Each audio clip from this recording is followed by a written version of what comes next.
Welcome to انٹیلیکچوئلز avenue. آج ہم W.H. آرڈن کی جس پوائم کو ڈسکس کریں گے اس کا ٹائٹل ہے now the leaves are falling fast. اسے آٹم سانگ بھی کہا جاتا ہے۔ یہ بیسکلی ایک سمبولک پوائم ہے جس میں پوئٹ نے سوشل ڈیکے اور سوشل ڈکلائن کی طرف اشارہ کیا ہے کہ معاشرہ کس طرح سے تباہی کی طرف جا رہا ہے۔ یہ پوائم ٹوٹل 5 کوارٹرینز پر کنسسٹڈ ہے۔ کوارٹرین کا مطلب ہے 4 لائنز پر کنسسٹڈ سٹینزا، تو 5 کوارٹرینز پر کنسسٹڈ ہونے کی وجہ سے اس پوائم کی ٹوٹل لائنز کی سٹرینتھ ہے 20۔ پوائٹ کہتا ہے now the leaves are falling fast, اب درختوں کے پتے بڑی تیزی سے جڑ رہے ہیں، یعنی اب معاشرے میں خزاں آتی جا رہی ہے، ہریالی اور سبزہ ختم ہوتا جا رہا ہے، یعنی اچھی صفات اور تازگی ختم ہوتی جا رہی ہے۔ Nurse flowers will not last, اور نرس فلاور ایسے پودے اور ایسے پھول جو کہ خودرو ہوتے ہیں، درختوں کے ساتھ خود ہی اگ آتے ہیں اور درختوں کو سپورٹ فراہم کرتے ہیں، وہ ختم ہوتے جا رہے ہیں، وہ اب مزید باقی نہیں رہیں گے۔ Nurseries to the graves are gone, اور ان کی دیکھ بھال کرنے والے اس دنیا سے رخصت ہو گئے ہیں اور وہ اپنی قبروں میں چلے گئے ہیں۔ And the promise go rolling on, اور جو پرامز ہیں یعنی بچوں کا جو جھولا ہے جس میں بچے کو جھولا جھلایا جاتا ہے وہ بھی ختم ہوتا جا رہا ہے۔ یعنی پوئٹ یہ کہنا چاہتا ہے کہ اچھے لوگ اس دنیا سے جا رہے ہیں اور بچوں کی معصومیت بھی ختم ہوتی جا رہی ہے، کیونکہ لوگوں کی دیکھ بھال کرنے والے اچھے لوگ، لوگوں کے وارث اس دنیا سے رخصت ہو رہے ہیں، تو اب یہ معاشرہ بالکل بے لگام ہوتا جا رہا ہے۔ Whispering neighbours left and right, ہمارے ارد گرد ہمارے دائیں اور بائیں جانب سرگوشی کرنے والے ہمسائے ہیں۔ Pluck us from the real delight, جو کہ ہمیں حقیقی خوشی سے دور لے جا رہے ہیں، یعنی ہمارے ارد گرد ہمارے دائیں اور بائیں ایسے فرشتے ہیں جو کہ ہمیں موت کی طرف دھکیل رہے ہیں، وہ موت کے فرشتے ہیں۔ And the active hands must freeze lonely on the separate knees, یعنی جب انسان بہت زیادہ بھاگ دوڑ کرتا ہے اس کی سانس پھول جاتی ہے، اپنا سانس بحال کرنے کے لیے وہ اپنے گھٹنوں پر جھکتا ہے، اس طرح سے اس کی سانس بحال ہو جاتی ہے۔ تو اسی طرح سے پوئٹ نے کہا ہے کہ لوگ اب تھکاوٹ کا شکار ہو گئے ہیں، اس لیے وہ اپنے مجمد ہاتھوں کو اپنے گھٹنوں پر رکھ کر اپنی سانس بحال کرنے کی کوشش کر رہے ہیں تاکہ وہ تھوڑا سا ریسٹور کر سکیں۔ Dead in hundreds at the back follow wooden in our track, یعنی جب ووڈن باکسز، یعنی جسے کافن کہا جاتا ہے، جس کے اندر ڈیڈ باڈی کو رکھا جاتا ہے، جب اسے اٹھا کر لوگ قبرستان کی جانب جا رہے ہوتے ہیں کہ اس کو دفن کیا جا سکے، تو ہزاروں لوگ، تو سینکڑوں لوگ اس تابوت کے ساتھ، اس کافن کے ساتھ ساتھ چل رہے ہوتے ہیں۔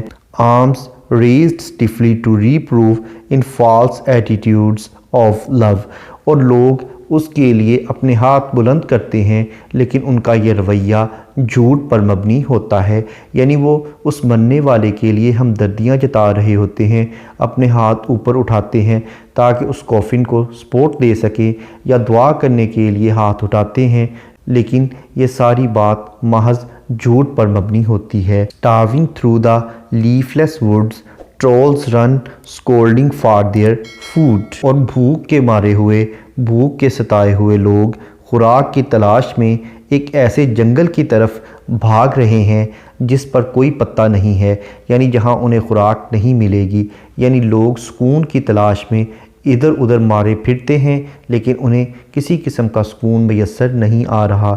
And the nightingale is dumb, اور جو بلبل ہے وہ بالکل گونگا بہرا ہو گیا ہے، یعنی بلبل کی آواز ایک خوبصورت آواز کا سمبل ہے لیکن اب اس کی آواز ختم ہو گئی ہے، وہ بولنے سے قاصر ہے۔ اس کا مطلب ہے کہ اب اچھے لوگ جو سوسائٹی کے لیے اچھی بات کر کے کچھ نہ کچھ حاصل کر سکتے تھے، ان کی آواز ختم ہو گئی ہے۔ And the angel will not come, اور لوگوں کی مدد کے لیے کوئی فرشتے بھی نہیں آ رہے۔ کولڈ امپاسبل اہیڈ، یعنی آگے محض سرد مہری ہے۔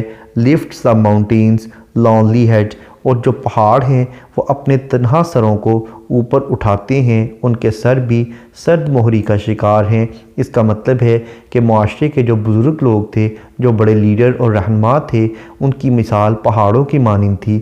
وہ بہت سے لوگوں کو چھاؤں اور پناہ مہیا کر سکتے تھے، لیکن اب وہ بھی سرد مہری کا شکار ہیں، یعنی وہ بھی جذبات سے عاری ہیں۔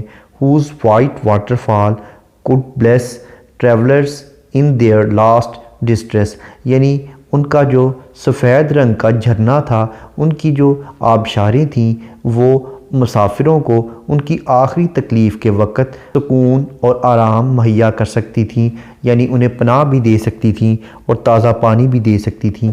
لیکن اب وہ پہاڑ بھی مکمل طور پر سرد مہری کا شکار ہیں اور وہ لوگوں کے لیے کچھ بھی کرنے سے قاصر ہیں، یعنی اب لوگ بالکل نا امید پیسیمسٹ ہو گئے ہیں، انہیں کہیں سے بھی کوئی امید نظر نہیں آ رہی۔ اس پوائم کا ٹیکسٹ پڑھنے کے بعد اب ہم آتے ہیں اس پوائم میں یوز ہونے والی لٹریری ٹرمز یا فگر آف سپیچ کی جانب۔ سب سے پہلے ہم دیکھتے ہیں رائم سکیم۔ اس پوائم کے تمام سٹینزاز میں سیم رائم سکیم یوز کی گئی ہے، یعنی اے بی بی، یعنی فرسٹ اور سیکنڈ لائنز آپس میں رائمڈ ہیں، تھرڈ اور فورتھ لائنز آپس میں رائمڈ ہیں۔ جیسا کہ فرسٹ لائن کا لاسٹ ورڈ ہے فاسٹ، سیکنڈ لائن کا لاسٹ ورڈ ہے last, fast last, third line کا لاسٹ ورڈ ہے گون اور فورتھ لائن کا لاسٹ ورڈ ہے اون، گون اون۔ اسی طرح سے نیکسٹ اسٹینزا میں right, delight, freeze, knees, next back, track, reprove, love, next wood, food, dumb, come, next ahead, head, bless, distress. Next ہے enjambment. انجیمنٹ کا مطلب ہے کہ اگر کسی لائن کو پڑھنے کے بعد اس کی پراپر انڈرسٹینڈنگ ڈیولپ نہ ہو، بلکہ اس کے لیے نیکسٹ لائن کی سپورٹ کی ضرورت ہو، تو ایسی لائن کو رن آن لائن کہتے ہیں اور اس ٹیکنیک کو انجیمنٹ کہتے ہیں۔ اس کے برعکس اگر کسی لائن کو پڑھنے کے بعد اس کی پراپر انڈرسٹینڈنگ ڈیولپ ہو جائے تو ایسی لائن کو اینڈ سٹاپ لائن کہتے ہیں۔ اب ہم آتے ہیں واپس انجیمنٹ کی جانب۔ اس پوائم کی لائن نمبر 7 ایک رن آن لائن ہے جس میں پوائٹ کہتا ہے and the active hands must freeze, اور جو چست و چوبند ہاتھ ہیں وہ لازماً بالکل منجمد ہو گئے ہیں۔ اب وہ کیسے؟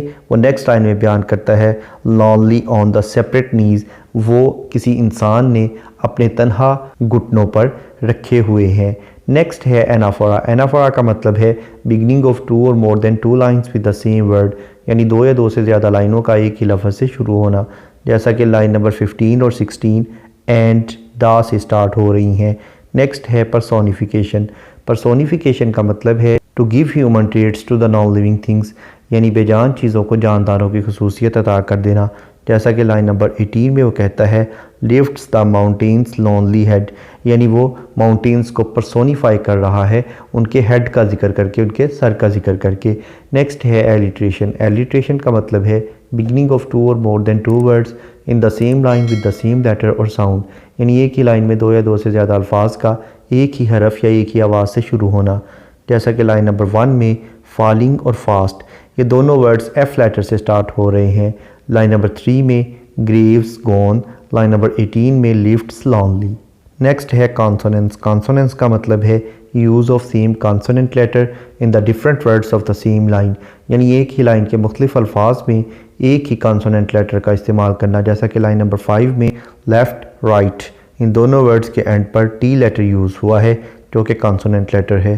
اس کے علاوہ پارٹ نے کچھ امیجز بھی یوز کیے ہیں، جیسا کہ leaves, nuts, flowers, graves, palms, whispering neighbours, active hands, separate knees, arms, leafless wood, nightingale, angel, mountains lonely head, white waterfall, travellers.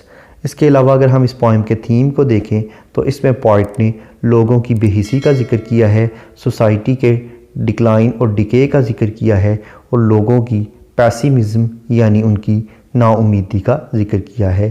یہاں پر یہ پوائم ختم ہوئی۔ WH آرڈن کی دیگر پوائمز کو سمجھنے کے لیے اسی چینل یعنی انٹیلیکچوئلز ایوینیو پر WH آرڈن کی پلے لسٹ کو وزٹ کریں اور جن لٹریری ٹرمز کا ذکر اس پوائم میں کیا گیا ہے ان تمام ٹرمز کو ڈیٹیل میں سمجھنے کے لیے اسی چینل پر لٹریری ٹرمز کی پلے لسٹ کو وزٹ کریں۔ ان دونوں پلے لسٹس کا لنک نیچے ڈسکرپشن باکس میں موجود ہے۔ Thank you for attending this lecture.